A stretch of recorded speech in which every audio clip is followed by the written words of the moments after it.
In March of this year, during the NFL draft process, CJ Stroud was quoted as saying, "The thing about me is I'm a ball placement specialist." Now, that's an interesting, and I loved it, and bold statement, and I'm going to show you why. Through the first couple weeks of his NFL rookie season, he's backing that up in a big way, and then some, and also at a historic pace. And Houston right now on offense is not dinking and dunking and throwing screens and getting loose like we see in college with quarterbacks who get inflated passing stat. No, Houston is pushing the ball down the field a ton. And the self-proclaimed ball placement specialist is actually doing it, and he's doing it down the field over and over and over again. Now, traditionally speaking, the longer the ball travels in the air, the less percentage chance it is of being completed for a whole litany of reasons, right? The defense gets more eyes on it.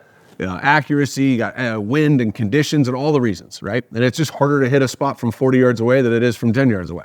I don't care how old you are. CJ is dropping dimes down the field. This is a tie ball game. It's 0-0. They're on their own 48 here. So let's take a peek at this concept. So Tank Dell, who, by the way, at the end of the year, we might say is one of the biggest steals of this draft. 3rd round pick out of Houston. I could do a whole nother video on Tank Dell.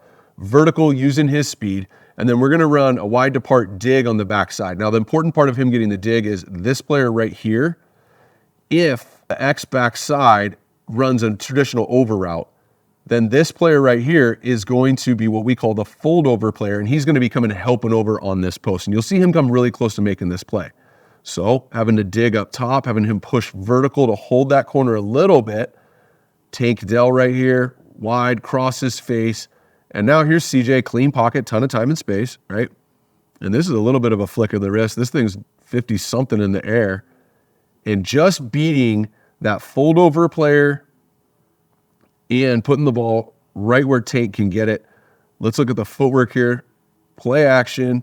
Don't need much of a fake because we're not ripping the ball right behind a linebacker right here. We're pushing down the field, so the fake is less relevant. But gets set, and he's surveying the field right here, and he sees making sure that fold-over player, you can see him look left right here just for a second, making sure that fold-over player is not going to be in a position to make this play. And then it's so easy to throw this ball when you see this guy and bring him across the field because it's just hard to keep those guys. When they're running damn near away from you and time and tempo and trajectory, it's just a hard throw to make unless you're a ball placement specialist. And it's easy to bring that guy across the field. If you bring that guy across the field, this is when that fold-over player, whether it's the backside corner, the backside safety, depending on the splits and all that, where he's going to turn. It's like, I don't have my guy who's coming from the other side of the field, sprint over there and make a play. But CJ keeps him in stride here. Tank, I mean, look at this ball placement right here. There's 3 dudes on Tank. One of them really on him, contested catch, another guy coming. So there's enough I can say about Tank now. But the ball placement, I don't know. He says he's a ball placement specialist. All I'm saying is, so far I'm seeing it like every single week. All right, let's take a peek at this one. This is last week. Big win over Pittsburgh, right? So here he is. He drops back. And here's the concept, okay? So he's got a beater to the field up here. But right now, this is going to be from a tighter split, inside release, okay? Get vertical, high angle corner. Okay. Now at the NFL Combine, they throw this. Now it's a little bit more of like a up here traditional post corner, which you don't really see in playbooks anymore. You see stuff like this. Get inside, get vertical, and come out of it. But here's the problem. You technically have an outside breaking route versus an outside leverage defender. So if I got an out route and a dude sitting outside, normally you would come off of that.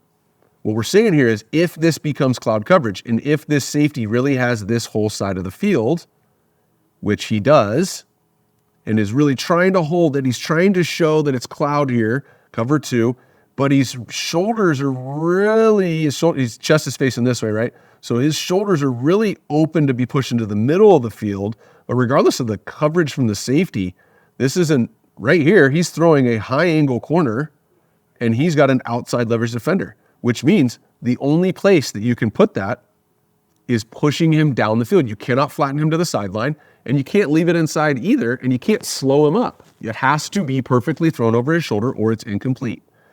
And look at when CJ lets this ball go. So right now, his hands just started to come apart. Okay, let's take a peek at this. What he sees right here, you're not throwing this to a landmark, right? You might say, hey, let's get this thing 30 yards down the field. But that totally changes when the guy runs his route. So you really need to wait and see for a split second, what angle is this guy coming out of this route at if I'm going to throw it? So CJ's got to read the coverage And then in a split second during his hitch, as his hands come apart, figure out what angle this guy's coming out at. So CJ, his hands are already coming apart. Ball is leaving his hand.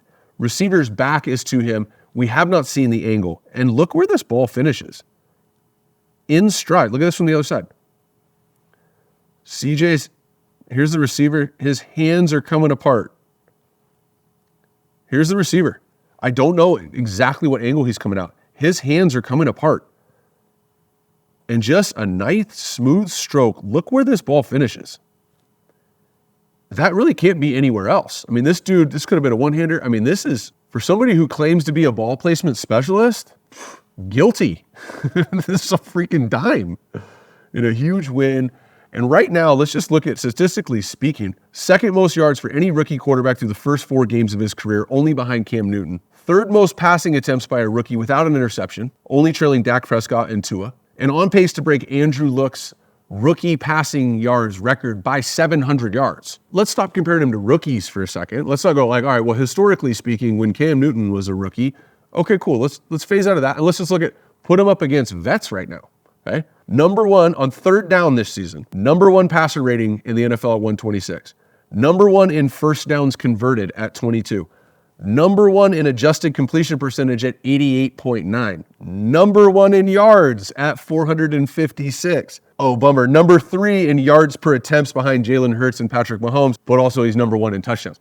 So there's a lot of reasons to be excited if you're a Houston Texans fan, and if you're just a fan of CJ, and by the way, been around this guy since he was in, I think, freshman in high school. Anybody who's been around CJ Stroud as a fan, it's just like, I would be shocked if there was a CJ Stroud hater out there. Unbelievable young man who's just not turning into a great pro. He's coming out hot.